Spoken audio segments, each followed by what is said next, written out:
विद्यार्थी भाइ बहिनीहरू आज हामी कक्षा 10 को कन्स्ट्रक्सन रचना भन्ने पाठ पढ्न गइरहेका छौँ। रचनाको पाठ सुरु गर्नुभन्दा अगाडि विद्यार्थी भाइ बहिनीहरूलाई हामीले पढेको योभन्दा अगाडि पढेको त्रिभुजको र समानान्तर चतुर्भुजको क्षेत्रफल सम्बन्धी सम्बन्धहरूको बारेमा म सोध्न चाहन्छु। त्यसको लागि चाहिँ म यहाँ 4वटा समूह बनाउँछु। यो 2वटा बेन्चको एउटा समूह 6 जनाको, यो 2वटा बेन्च 5 जनाको एउटा समूह, यो 2वटा बेन्च 4 जनाको एउटा समूह र यो 2वटा बेन्च 4 जनाको अर्को समूह छ। समूह ए को लागि चाहिँ समानान्तर चतुर्भुजहरूको सम्बन्ध के पढेको थियो त्यो रिपोर्ट गर्नलाई म भन्छु।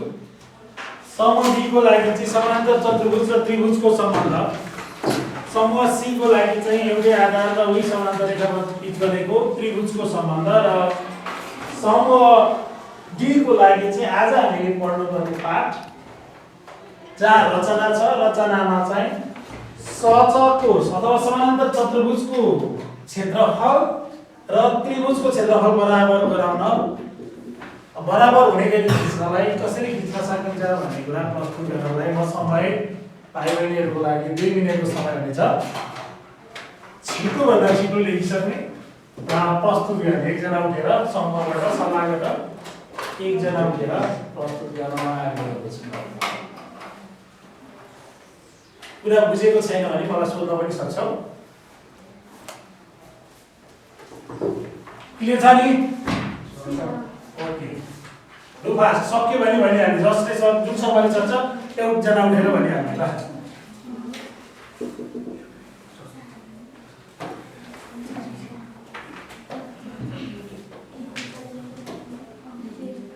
Okay start. समय फिनिस्ड। ल कसले भन्ने एकजना उठेर भन्नु ल। तिम्रो भागमा चाहिँ के परेको थियो?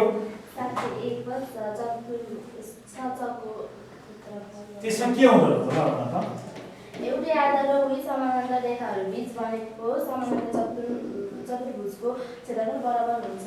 भनेको एउटै आधार र उही समानान्तर रेखा बीच बनेको समानान्तर चतुर्भुज छ भने तिनीहरूको क्षेत्रफल बराबर हुन्छ। धन्यवाद। समूह बी को लागि साथै 2 पढेको थियो। यसमा सचर र त्रिभुजको सम्बन्ध रहेको छ। सचर र त्रिभुजको सम्बन्ध रहेको छ। एउटै आधार र उही समानान्तर रेखाहरू बीच बनेको समानान्तर चतुर्भुज त्रिभुज मध्ये त्रिभुजको क्षेत्रफल समानान्तर चतुर्भुजको क्षेत्रफलको आधार हुन्छ। ठीक छ?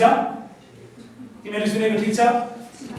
ठीक छ ल, धन्यवाद तिमीलाई पनि। अब पालो सी को। समूह सी मा सी को भागमा के परेको थियो? समूह सी को भागमा 7 एउटै आधार र उही समानान्तर रेखाहरू बीच बनेको त्रिभुजहरूको क्षेत्रफल बनाउने। हस्, धन्यवाद। र अब अन्तिम समूह डी को भागमा चाहिँ हामीले आज रचना गर्ने शीर्षक पढेको थियो। के थियो भन त? आजको हामीले पढ्ने शीर्षक सचको क्षेत्रफलसँग बराबर हुने त्रिभुजको क्षेत्रफल रचना गर्ने थियो।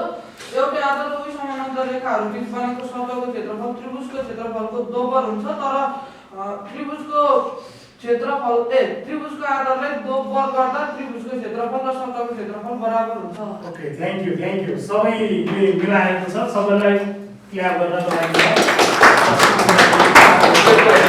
आजको शीर्षकतिर लाग्यौँ हामी। आज हामी चाहिँ सबैसँग सामग्री त छ होला नि? निकाल्ने समानान्तर चतुर्भुजको क्षेत्रफलसँग बराबर त्रिभुजको क्षेत्रफल बराबर हुने त्रिभुजको रचना भन्ने चाहिँ आजको हाम्रो पाठ रहेको छ।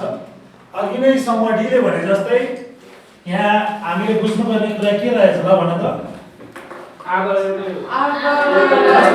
यो चाहिँ समानान्तर चतुर्भुज छ। के छ यो? देखिन्छ? समानान्तर चतुर्भुज हो यो? हो। अब यो समानान्तर चतुर्भुजसँग बराबर हुने गरी हामीले एउटा के खिच्नुपर्ने छ? त्रिभुज खिच्नुपर्ने छ। अब यसको लागि के गर्न सकिन्छ भनेर म एकजनालाई भोलिन्टियरली कोही एकजना आएर भन्दै के गर्यो भने चाहिँ यो सजसँग बराबर हुने त्रिभुज खिच्न सकिन्छ। हामी यसको नाम चाहिँ छ एबीसीडी के छ एबीसीडी भन्ने एउटा समानान्तर चतुर्भुज छ। यसको क्षेत्रफलसँग बराबर हुने हामीले के खिच्दै छौं त्रिभुज खिच्दैछौं।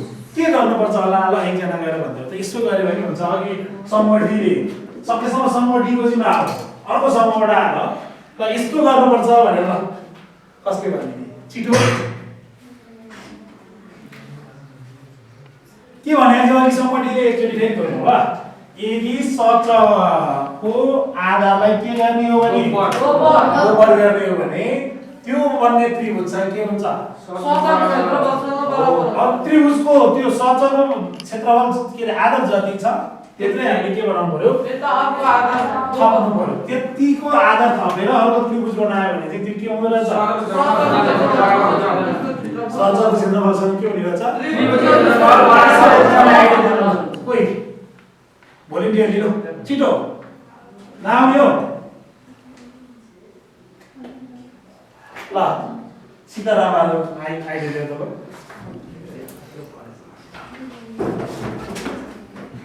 ल के गर्न सकिन्छ भन्छ यो आधारलाई चाहिँ के गर्ने सचको यो बीसी आधारलाई अब यता बीसी जति नै लम्ब्याएको कसरी लम्ब्याउन सकिन्छ। अब यसको नाप बराबर यहाँबाट यहाँ काट्यो भने यसको आधार बराबर हुन्छ। यसको आधार बराबर भएपछि यहाँबाट एउटा बनाइदियो त्रिभुज बनाइदियो परेन त्यो उसले ऱ्यान्डमली भन्नु यस्तो यहाँनिर एउटा हामीले के बनाउन सक्यौँ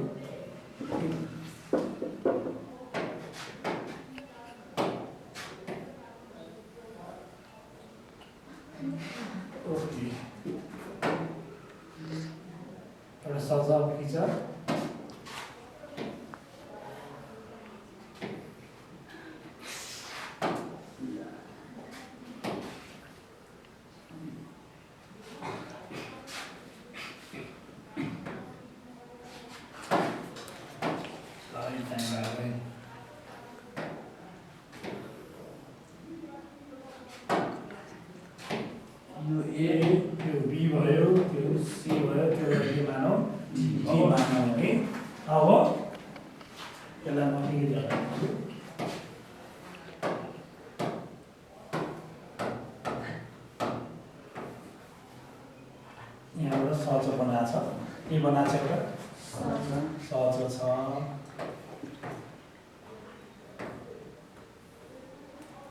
यो सचको क्षेत्रफलसँग बराबर हुने हामी के खिच्दैछौँ त्रिभुज खिच्दै है त ल ऱ्यान्डमली बनाउँ हात चाहिँ पेनले बनाउँ त्यसलाई कति के गर्ने रे लम्ब्याइ यसको आधार बराबर लम्ब्यायो नि ओके अनि यहाँबाट यस्तो खालको चित्र बन्यो भने चाहिँ यो के हुँदो रहेछ यो सचको त्रिभुजको बराबर। ओके थ्याङ्क यू क्लियर गरिदिनु सीतारामलाई ओके हाम्रो सीतारामले भने जस्तै के गर्नु परिरहेछ अरे के गर्नु परिरहेछ भन्नु त आधारले के गर्नु पर्नेछ भनेको जति एकचोटि फेरि यसलाई बुझाउँ यो आधार जति से मानौँ 10 सिएम छ भने यता पनि कति गर्ने 10 सिएम लम्ब्याउने अनि खेर आवश्यक अनुसारको नापको हामीले अरूलाई खिच्न सक्छौँ त्रिभुज खिच्न सक्छौँ। यो त्रिभुज जहाँ पनि पुग्न सक्छ। यो चाहिँ त्रिभुजको भुजाको नाप अनुसार हुने गर्छ। के गर्छ रे त्रिभुजको भुजाको नाप अनुसार हुने गर्छ। एबीसीडी चाहिँ एउटा समानान्तर चतुर्भुज हो। एबीसीडी के हो एउटा ठीक छ। अब त्यो समानान्तर चतुर्भुजको क्षेत्रफलसँग बराबर हुने हामीले के खिच्दै छौँ त्रिभुज। त्यसको लागि के गर्नुपर्ने छ आइडिया आधारलाई चाहिँ त्यो वर्गले नि त्यहाँबाट एउटा अर्को के खिच्ने त्रिभुज। यो त्रिभुजको नाम के राख्नु ल भन त बी के राख्नु बियाम्यान भन्ने एउटा नाम राख्यौँ। अब यही अनुसार हामी के गर्न गइरहेका छौँ त्रिभुज खिच्न गइरहेका छौँ। त्यो चाहिँ जुन चाहिँ समानान्तर चतुर्भुजको क्षेत्रफलसँग बराबर हुन सकोस्। ल पैसा क्वेसन लेख्नु सबैले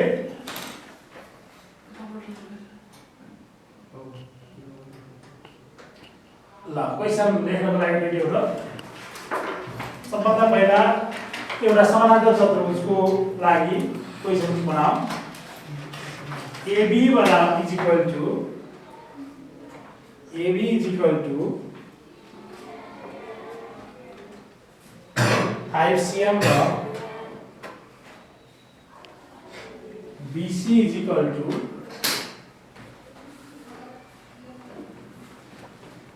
6 cm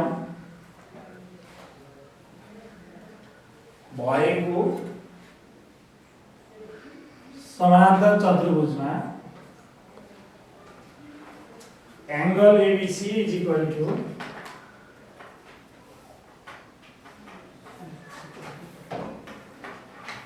60 डिग्री छ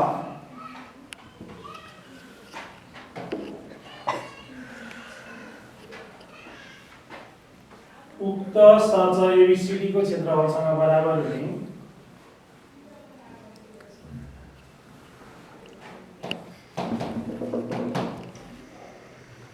त्रिभुज BMM खिच्नुहोस्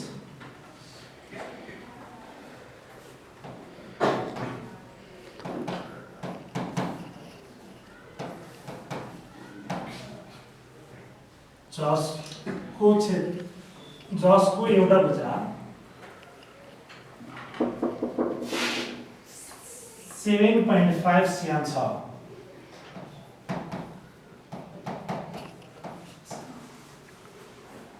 भयो ल यसको लागि अघि हामीले सही आन्सर ट्राई गरौँ है त ठीक छ सबभन्दा पहिला यसको लागि के गर्नु पर्यो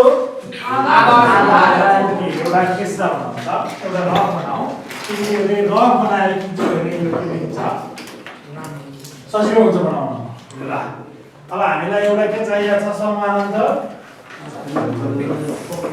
चतुर्भुज चाहिएको छ ल यो केस्ता चाहिँ हामी सबै मिलेर बनाऊ अब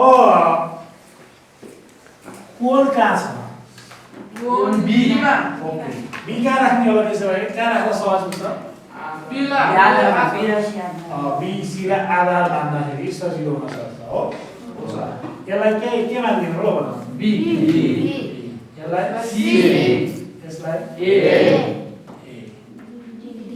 यहाँ के भयो डी अब एबी कति छ ए बी 5 cm 5 cm छ बीसी 6 cm 6 cm छ angle be 60 degree. And first you have to draw this parallelogram, okay?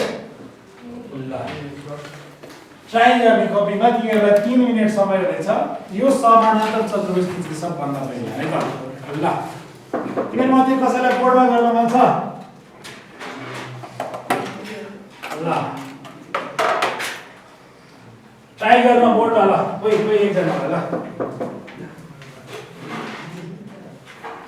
बोर्डमा ट्राई गर्नको लागि मिल्नै पर्छ भन्ने छैन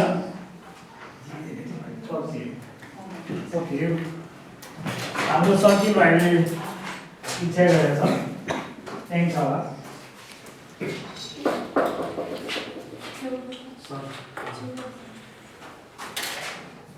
ल अरूले कपीमा बनाउने त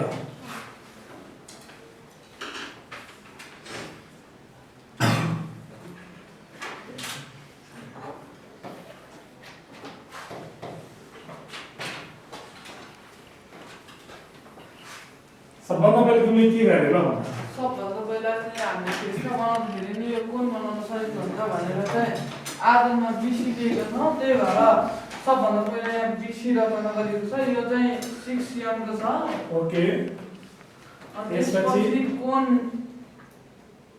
त्यो बी मा 60 डिग्री को कोण खिच्नु पर्छ त्यही भएर यहाँ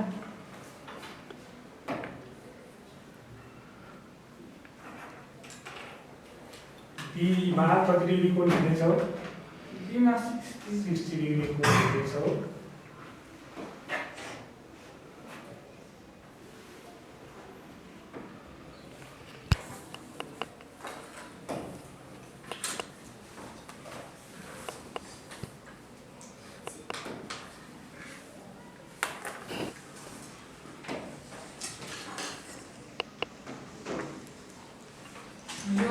बीमा चाहिँ हामी 60 डिग्रीको कोण खिच्यौँ। त्यसपछि यो बीबाट यो एबी चाहिँ यहाँ फेरि 5 cm को छ, त्यही भएर फेरि यहाँनिर बीबाट ए चाहिँ 5 cm को लाइन जोडाउनु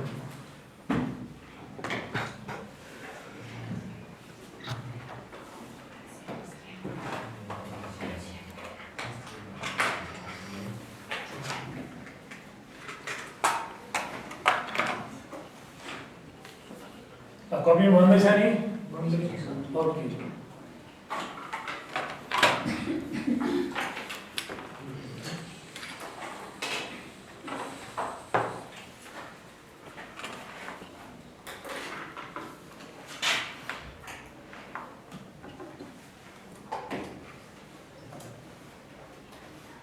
यहाँबाट चाहिँ हामीले ए 5 cm खिच्नुपर्छ।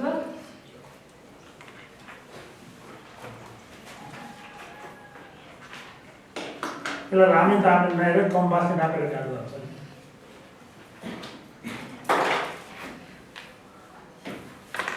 फेरि यो यसलाई हामीले कम्पासले 5 cm मा काट्नुपर्छ। त्यही भएर यहाँनिर कम्पासलाई पहिला 5 cm मा काट्ने।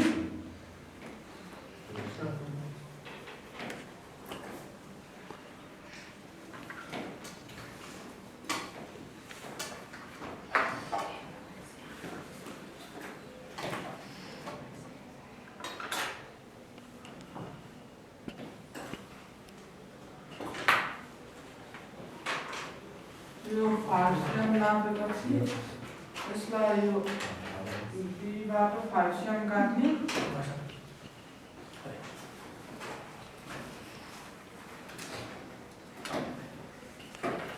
तसर्थ यो चाहिँ ए हो, यो ए र बी को लम्बाइ चाहिँ 5 cm छ। अब यो चाहिँ यो समानान्तर चतुर्भुज भएकोले यो भुजा 5 cm भएपछि यो भुजा पनि 5 cm नै हुन्छ अनि र यो एडी को लम्बाइ पनि 6 cm नै हुन्छ। अनि त्यही भएर फेरि हामीले सी बाट 5 cm अनि र यो ए बाट यता 6 cm खिच्नुपर्ने हुन्छ।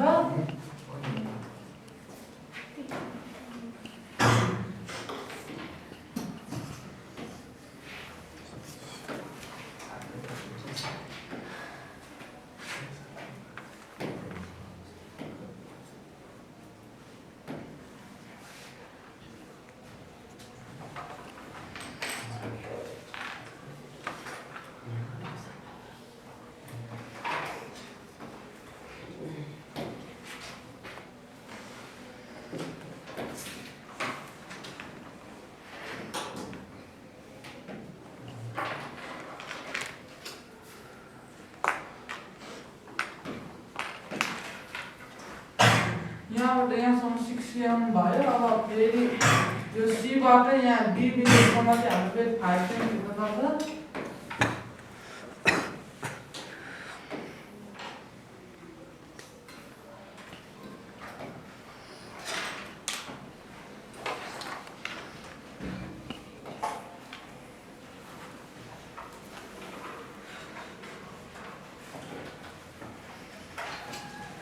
ल सबैको समानान्तर चतुर्भुज चाहिँ बनिसक्यो होइन। यो तिमीहरूले कक्षा 9 मा क्लास 9 मा नि पढिसकेको भएर सक्छ भन्न त त्यति गाह्रो भयो भएन। 9 कक्षामै पढेको यो समानान्तर चतुर्भुज तिमीले त्यो लाइन लिएर लाइनले जोड्न सक्छौ। लाइन त्यो होइन लाइन पर अझै पर्यो लाइन लो त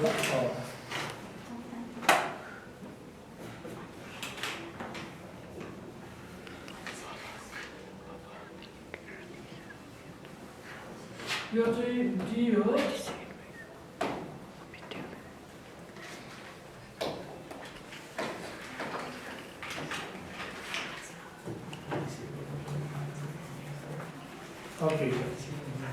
थ्याङ्क यू सर। ल 18 सेकेन्ड त्यो एउटा के बनिसक्यो हाम्रो समानान्तर चतुर्भुज बन्यो। यो चाहिँ हामीले कक्षा 9 मा पनि सिकिसकेका थियौँ। अब चाहिँ हामी यो समानान्तर चतुर्भुजसँग बराबर क्षेत्रफलमा बराबर हुने गरी के खिच्दैछौँ? त्रिभुज।